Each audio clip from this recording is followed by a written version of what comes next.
حافظ محمد عثمان صاحب نے، جن کے پاس بہت سے ٹائٹلز ہیں، اگر گنوانے لگیں تو ٹائم ذرا زیادہ لگ جائے گا. دا جینیس آف پاکستان ان کا ٹائٹل ہے. پاکستان کے لیے 66 گولڈ میڈلز جیتے، پاکستان سے باہر بھی پاکستان کا نام بہت روشن کیا.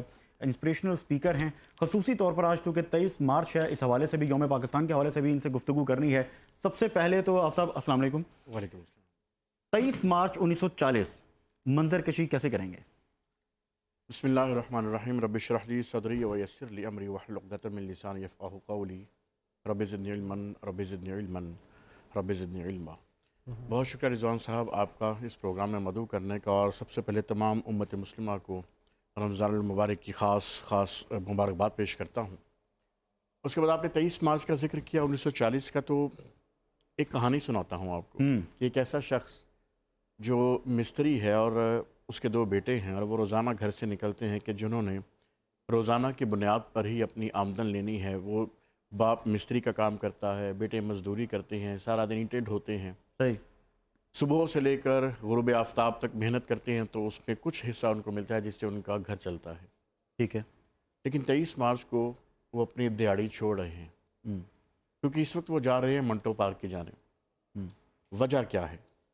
ذہن میں کچھ ایسے سہانے خواب ہیں، اور یہ جانتے ہیں کہ وہاں پر ایک ایسا شخص آ رہا ہے کہ جس کی انگریزی تو دور، ہمیں تو اردو بھی شاید سمجھ نہ آئے، لیکن اتنا معلوم ہے کہ وہ سچ بول رہا ہے. ہم اس کو سننے جا رہے ہیں، واہ، ہم اس کے ہاتھ پر ایک حلف لینے جا رہے ہیں. اور میں تو اس کو قرارداد پاکستان نہیں کہتا، میں اسے بیت پاکستان کہتا ہوں. واہ واہ، کیا بات. کیونکہ وہ لوگ اس دن بیت کرنے جا رہے تھے. قراردادیں تو ہم ہر روز پاس کرتے ہیں، ہر روز ہماری اسمبلیز میں بھی، صحیح، ہمارے مختلف فارمز پہ قرارداد منظور ہوتی ہے. لیکن جو بیت ہوتی ہے نا، اس کے پیچھے آپ اپنا وجود دیتے ہیں، اس کے پیچھے آپ اپنے آپ کو کہیں نہ کہیں کسی نہ کسی حوالے سے فنا کر رہے ہوتے ہیں. بالکل ٹھیک ہے. یہ ایک گھر کی کہانی نہیں تھی. اگر آپ 1940 کے اس منظر میں چلے جائیں تو بے شمار لوگ اپنی آنکھوں میں وہی خواب سجائے وہاں پہنچے، جس کی اس ملک کے لیے کہ جس کی تعمیری شکل ابھی موجود نہیں ہے. بالکل ٹھیک ہے. اور جہاں وہ پہنچتے ہیں وہاں پر جب ایک ابھی وہ ایسا صرف ایک خواب ہے. ابھی تو وہ ایک خواب ہے، بالکل ایسا. اور وہ خواب بھی اس لیے یقین ہے کہ وہ دیکھا کس نے. یہ دیکھنا ہوگا کہ اگلی بندے کی کریڈیبلٹی کیا ہے. بالکل ٹھیک ہے. دیکھنے والا قلندر وقت علامہ محمد اقبال الحمدللہ، اور اس کو عملی جمع پہنانے کے لیے وہ شخص کہ جس کو دنیاوی طور پر تو آپ کہہ سکتے ہیں کہ کیسا کلین شیو آدمی ہے، لیکن وہ شخص جو منظور نظر ہو سرکار دو عالم صلی اللہ تعالیٰ علیہ وآلہ وسلم کا، اور آپ فرمائیں کہ یہ میرا مجاہد ہے. اور 1935 میں آپ ان کو وہ فائل بھی دے دیں کہ mister Jinnah you are urgently required by the Muslims of the subcontinent to form a nation, so go back to India and lead the freedom movement of Pakistan, don't worry I M with you. سبحان. تو اس خواب کو عملی جامہ پہنانے کے لیے I always use to سے کہ جہاں پر 2 غیر معمولی وجود مل کر ایک غیر معمولی تخلیق کی طرف بڑھتے ہیں، تو وہاں پر یہ 23 مارچ کا جو دن ہے یہ ایسا ہی ہے کہ جس میں جب وہ حلف ہوا جہاں پر لاکھوں کا مجمع ہے، اور آپ یقین کیجئے کہ ماڑے لوگ وہ والے کہ جو اپنی دیہڑی چھوڑ کر بھی آئے تھے، اس میں سے آدھے تو ان کی زیارت بھی نہیں کر سکے. لیکن واپسی پر جاتے ہوئے جب لوگوں نے پوچھا کہ کچھ سمجھ آیا کہ انہوں نے کیا کہا، تو کچھ ایسے لوگ بھی تو جو کہنے لگے کہ اتنا سمجھ آیا کہ جو کہا سچ کہا. وہ جس طرف کہے گا تو یک زبان اور یک جان ہو کر چل پڑیں گے، کیونکہ ہمیں معلوم ہے کہ اللہ پاک کا بھیجا ہوا ایک ایسا ولی خدا ہے کہ جو اس وقت ہمیں اس طرف لے کر جا رہا ہے کہ غلامی کی زنجیروں سے آزادی بھی ہمیں دلوائے گا. اور جہاں پر قربانیوں کی بات آتی ہے، آپ یقین کیجئے کہ کتب کا مطالعہ کرنا اور خاص طور پر ان لوگوں سے ملنا کہ جو اس ماحول کا حصہ تھے، اس تحریک میں رہے، ان لوگوں سے جب آپ ملتے ہیں، اور الحمدللہ میں خوش بخت ہوں کہ ایسے بہت سارے لوگوں سے ملاقات بھی اور ان کو سمجھنے کا بھی موقع ملا. یقین کیجئے کہ دل دہل جاتے ہیں. یہ ایسے ہی ملک نہیں مل گیا. یہ جو ہماری نوجوان نسل ہے جس میں میرا بھی شمار ہے، ہم تو رب پاک کا 24 گھنٹے اگر سجدہ ادا کریں نا کہ یا اللہ پاک تو نے ایک تو سرکار دو عالم صلی اللہ تعالیٰ علیہ وآلہ وسلم کا امتی بنایا، اور اس کے بعد اس مدینہ ثانی میں پیدا کر دیا کہ جس کے لیے میں تو ہمیشہ اس کو معجزہ کہا کرتا ہوں. تو اس ملک میں پیدا کر دینا کوئی، یا اس ملک میں پیدا ہو جانا، پاکستان میں پیدا ہونا تو ثواب کا درجے کے اوپر ہے، اور اس کے بہت سارے منطقی دلائل بھی موجود ہیں. تو میں اس لیے 23 مارچ کو اس کی بنیاد سمجھتا ہوں. اس دن جو بیعت ہوئی وہ آگے بڑھتے بڑھتے پھر مملکت خداداد کی صورت میں وہ ہندوستان کا سینہ چیر کر نقشے کے اوپر پھر پاکستان. بالکل. آپ اپنی ڈفرینٹ آپ کی ویڈیوز ہیں جس میں آپ کہتے ہیں کہ پاکستان ایک معجزہ ہے، پاکستان کا بننا. یہ معجزہ کس حوالے سے کہتے ہیں، اس کو کچھ بیان کیجیے. اچھا میرے پاس اس کے منطقی دلائل بھی موجود اچھا ہیں. میں اس میں سے چند ایک آپ کے سامنے رکھتا ہوں. الحمدللہ 27 رمضان المبارک کو پاکستان معرض وجود میں آیا کہ جو قرآن مجید فرقان حمید کے نزول قرآن کی رات ہے جو وہ رات ہے. یہ اسلام کے نام پر بنا, ٹھیک ہے, یہ لا الہ الا اللہ کے نعرے پر بنا. آپ غور کیجئے, اگر آپ علم العادات میں آتے ہیں تو لفظ اللہ 92, لفظ محمد 92, لفظ پاکستان 92. آپ دیکھیے کہ 13 اگست 1947 کو ہندوستان بھی موجود تھا, افغانستان بھی تھا. ہندوستان کا کوڈ تھا 0091, افغانستان تھا 0093, خالی کیا رہا 0092. واہ, اللہ پاک نے یہ ہندسہ بھی محفوظ رکھا 1947. پاکستان بنتا ہے. پھر آپ اس کے بعد ذرا لغت میں آ جائیے. 2 الفاظ ہیں مدینہ طیبہ, مدینہ رہنے کی جگہ, طیبہ پاک صاف. پاکستان فارسی زبان کا لفظ ہے, پاک پاک صاف, استان رہنے کی جگہ. واہ, پاکستان کو عربی میں لکھیں تو لکھا جاتا ہے مدینہ طیبہ, مدینہ طیبہ کو فارسی میں لکھیں تو لکھا جاتا ہے پاکستان. سبحان اللہ. یہ حسن اتفاق نہیں ہے. دنیا میں 208 ممالک ہیں. ان 208 ممالک میں پاکستان جغرافیائی اعتبار سے, میں آپ کو جغرافیہ سمجھاؤں گا, جغرافیائی اعتبار سے دنیا کا واحد ملک ہے. میں ذمہ داری سے کہہ رہا ہوں کہ دنیا کا واحد ملک ہے. کہ آپ پنجاب میں, آپ سندھ میں, آپ KPK میں چلے جائیے, آپ بلوچستان چلے جائیے, گلگت بلتستان چلے جائیں, آزاد جموں کشمیر چلے جائیں, آپ پورے پاکستان میں جہاں سے مرضی سجدہ کر لیجئے, قدرتی طور پر آپ کا اینگل جو بنتا ہے وہ حجر اسود کی جانب بنتا ہے. سبحان اللہ. 207 ممالک کو اللہ پاک نے یہ شرف نہیں بخشا, پورے پاکستان سے جہاں سے مرضی. واہ, اس کے بعد آپ مزید دیکھیے کہ کبھی نقشے پہ غور کیجئے, یہ محمد لکھا ہوا ہے. سبحان اللہ. یہ اللہ پاک کا واضح اشارہ ہے کہ یہ اللہ کا دیا ہوا ایک تحفہ جس میں نظام محمد صلی اللہ تعالیٰ علیہ وآلہ وسلم چلے گا. میں کئی آپ کو ایسی مثالیں دے سکتا ہوں, لیکن میں اس میں ایک کوٹ کرتا ہوں صوفی برکت صاحب کا, بہت خوبصورت جملہ ہے. انہوں نے یہ فرمایا تھا کہ پاکستان کا بننا اتنا ہی بڑا معجزہ ہے جتنا حضرت صالح علیہ السلام کی اونٹنی کا معجزہ ہے. اس قوم نے اس تحفے کی عزت نہیں کی تو ذلیل و رسوا ہوئی. ہم اس تحفے کی بے توقیری کر کے رسوا ہو رہے ہیں. اللہ. یہی وجہ ہے کہ بابا اشفاق احمد رحمۃ اللہ علیہ نے بڑی خوبصورت بات فرمائی تھی. بابا جی کہتے ہیں کہ پاکستان جو ہے اس میں ہر وہ شخص بے سکون رہے گا جسے اسلام یا پاکستان سے ذرا سی بھی نفرت ہوگی. اللہ. آپ کبھی مضطرب لوگوں کو دیکھیے نا, آپ کو ٹی وی اسکرین پر بہت مل جاتے ہیں. کہیں نہ کہیں آپ کو لگتا نہیں کہ یہ جو پریشان ہیں, یہ مضطرب ہیں, ان کے اندر ایک بے چینی ہے. دل سے پاکستان سے محبت نہیں کرتے. بالکل ایسے. محب وطنی جو ہے نا, یہ دین سے محبت ہے. بالکل آپ کا اگر وطن سے محبت کرتے ہیں, آپ کے خون کے اندر اگر گوندی ہوئی ہے محب وطنی, تو یہ عین دین سے محبت ہوتی ہے. تو پاکستان تو چلتا پھرتا معجزہ ہے. اور ایک ذمہ آخری بات بھی یہ بھی ایڈ کر دوں, قرآن مجید فرقان حمید کی سورہ الرحمن کو پڑھیے. جتنے باغات, جتنے نعمات, جتنے میوہ جات, جتنی معدنیات, آپ جس نعمت کا ذکر قرآن مجید فرقان حمید کی سورہ الرحمن میں ہے, تو یہ پاکستان سورہ الرحمن کی تفسیر ہے. ہر نعمت جس کا ذکر سورہ الرحمن میں ہے وہ دنیا کے 2 ممالک میں ہے, ٹھیک ہے, مصر میں اور پاکستان میں. صحیح.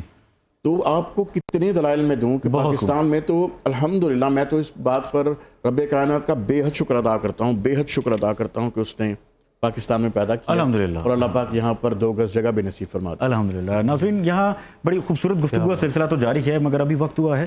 خوبصورت ہمارے ساتھ ثنا خان موجود ہیں, نوید اکرم صاحب نعت رسول مقبول صلی اللہ علیہ وسلم کے لیے. تو نوید بھائی, آپ سے گزارش ہے, نعت رسول مقبول صلی اللہ علیہ وسلم پیش کیجیے.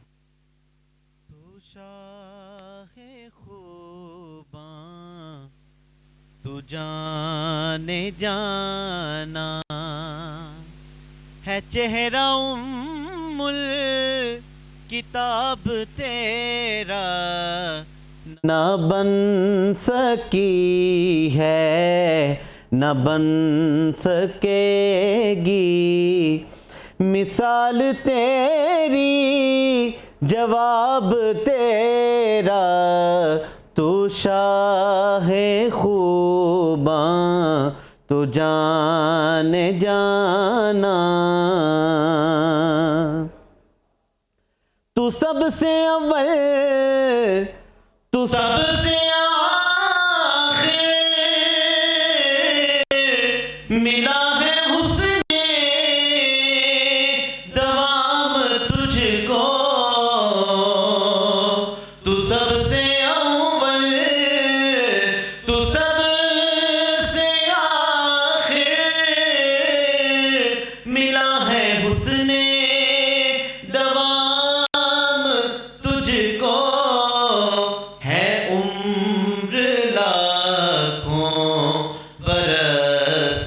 تیری مگر ہے تازہ شباب تیرا ہے عمر لاکھوں برس کی تیری ہے عمر لاکھوں برس کی تیری مگر ہے تازہ شباب تیرا تو شاہ خوباں تو جانے جانا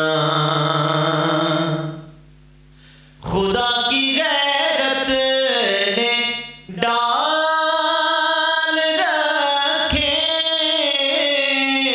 ہیں تجھ پہ 70,000 پردے جہاں میں بن جاتے طور لاکھوں جو ایک بھی اٹھتا حجاب تیرا جہاں میں بن جاتے طور لاکھوں جو ایک بھی اٹھتا حجاب تیرا تو شاہ خوباں تو جانے جانا میں تیرے حسن و بیان کے صدقے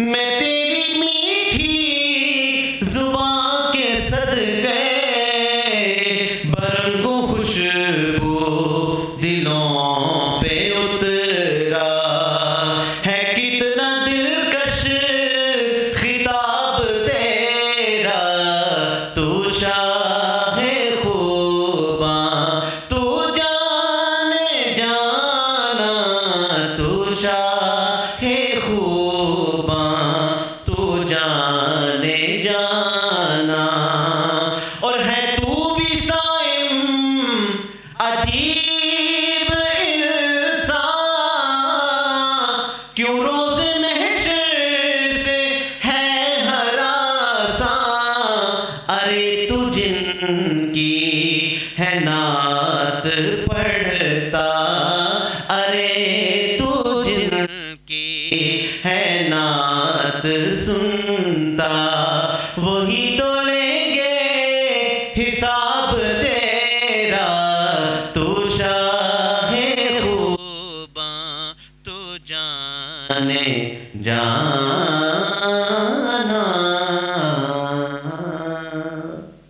سلامت رہیں نوید بھائی، سلامت رہیں، خوش رہیں۔ ڈاکٹر صاحب آپ کی جانب آؤں گا۔ شرعی اعتبار سے تو ہم نے بات کر لی، صحت کے اعتبار سے کچھ بتائیے کہ کن مریضوں کو جو دانت کے پیشنٹس ہوتے ہیں ان کو روزہ رکھنا چاہیے اور کن کو نہیں رکھنا چاہیے، کیا صورتحال ہے اس حوالے سے کچھ بتائیں۔ دانتوں کے بہت کم مسائل ایسے ہیں جس میں ہم روزہ چھوڑنے کا کہہ سکتے ہیں۔ بالکل ٹھیک ہے۔ زیادہ تر مسائل میں لوگ ہم سے مشورہ کر کے سحری کے ٹائم پہ دوائیوں کی ایڈجسٹمنٹ کر کے پین کلر کھا کے روزہ رکھا جا سکتا ہے۔ روزہ 12-13 گھنٹے کی تو بات وہ تو بندہ گزار رکھا جا سکتا ہے۔ اور اگر کچھ ایسے مسئلے ہیں جن میں ہم روک دیتے ہیں کہ آپ روزہ نہ رکھیں، اچھا، جیسے مسلسل مسوڑ سے خون آ رہا ہے، ہاں، اس سے روزہ مکروہ ہوتا ہے۔ بالکل ٹھیک ہے۔ تو جب تک ٹریٹمنٹ نہیں چلتا ہم ان کو کہتے ہیں کہ آپ وقتی طور پہ روزے روک دیں، بعد میں رکھ لیجیے گا، قضا دے لیجیے گا، کیونکہ اسلام نے ہر چیز کی سہولت دی ہوئی ہے۔ ٹھیک ہے۔ تو ان شارٹ یہ کہوں گا کہ دانتوں کی بیماریاں کوئی اتنی زیادہ نہیں ہوتی کہ ہم روزہ چھوڑیں۔ بالکل ٹھیک ہے۔ اچھا ڈاکٹر صاحب تھوڑا سا یہ بھی سجیسٹ کریں کہ ڈنر کے ٹائم یعنی رات کا جب ہم کھانا کھاتے ہیں نارمل روٹین میں بھی تو کون سا فوڈ استعمال کرنا چاہیے، اور فروٹس کے حوالے سے بھی خصوصی طور پر بتائیے گا کہ رات کے ٹائم کھانے چاہیے دانتوں کے حوالے سے۔ بالکل ایسا ہے، فروٹس یا سبزیاں وہ فائبرس چیزیں ہیں جو کہ دانتوں میں پھنسی نہیں رہ سکتی۔ آپ جب بھی چباتے ہیں سارے کا سارا نکلا جاتا ہے اور سارا جا کے معدے میں ہمارے جسم کا حصہ بنتا ہے۔ تو سبزیاں اور پھل کھانے میں کوئی حرج نہیں ہے۔ رات کے ٹائم میں خاص طور پہ آئلی چیزیں جو کہ فرائیڈ ہوتی ہیں، یا یہ جو پیکڈ چیزیں ہیں جو بیکری سے ملتی ہیں، آپ ان کو گھر لا کے گرم کر کے انسٹنٹ کھا لیتے ہیں، وہ باریک ہوتی ہیں، وہ دانتوں میں رہ جاتی ہیں اور پھر وہ تھوک کے بیکٹیریا کے ساتھ مل کے لیکٹک اور بیوٹیرک ایسڈ بناتی ہیں جو کہ دانتوں کو خراب کرتے ہیں۔ تو ہم یہ ایڈوائز کرتے ہیں کہ کم تلی چیزیں اور قدرتی چیزیں اور آرگینک چیزوں پہ، دالوں پہ، سبزیوں پہ توجہ دیں۔ تو ڈاکٹر صاحب کوئی پراپر ڈائٹ پلان بتائیں کہ رمضان میں کس کو فالو کرنا چاہیے؟